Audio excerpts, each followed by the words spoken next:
The speech live right here on CNBC TV 18, as well as all of the analysis with leading economists of the country.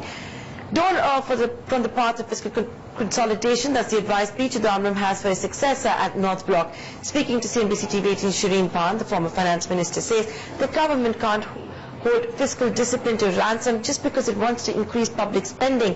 Chidambaram says the government possibly lacks the will to go ahead and tax capital gains in the country. Here's a small excerpt from that conversation.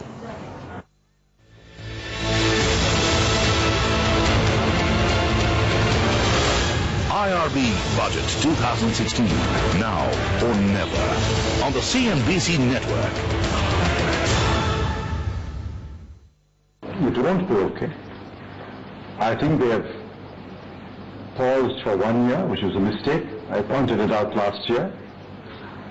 And if they don't get back to the path next year, it will be a terrible mistake. Okay. You believe that at this point in time, to try and stimulate growth, I won't use the word pump prime the economy, but to stimulate growth, if government needs to spend more on things like infrastructure, which was the case the previous year as well, but because we haven't seen private capex spending pick up, if it needs to do that to stimulate growth, minus slippage, not allowed.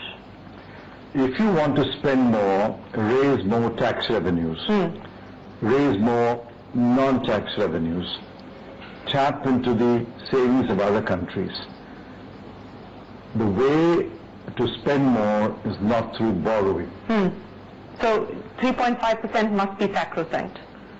In fact, you should have achieved 3% in 2016-17. Yes. 3.5% is you're putting it off by maybe a year, maybe two. Since we're talking about raising revenues, let me also ask you to comment on the speculation at this point in time whether the limitation for long-term capital gains could be changed from 1 to 3 years. Do you believe it's a good idea? Should it be done at this point in time? Or do you believe that the government would make a big mistake by tweaking that at this point? See, tax decisions are contextual. Whether you want to impose capital gains tax or not impose capital gains tax, whether you want to impose STT or relax STT, these are contextual. So in this context? I don't know. I don't have the full facts. Unless I have all the options, tax options before me, all the non-tax options before me, and the final numbers, I don't think it's possible to take a decision. That information is available only to the finance minister and the prime minister. But conceptually, do you believe that this is the way to go? See, conceptually, capital gains must be taxed. But for a variety of reasons, largely contextual, we don't tax capital gains.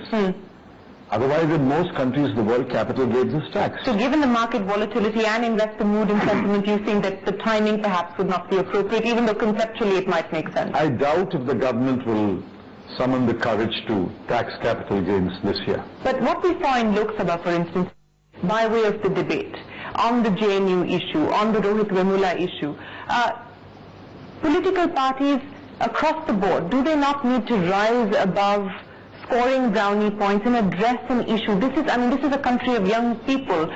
Do you believe that we're squandering an opportunity, whether it's the Congress or the BJP, to address this constituency? I don't know who said what. But if I was speaking in Parliament, I would unhesitatingly and in a loud and clear terms said that free speech is free. Free speech is not sedition. As a student, I am at an age when I have the right to be wrong. University is a place where as a student I don't have to be profound all the time. I can even be ridiculous at some times. University is a free space. Dissent, debate, discussion, even wrong slogans. None of that is punishable, and certainly not punishable as sedition.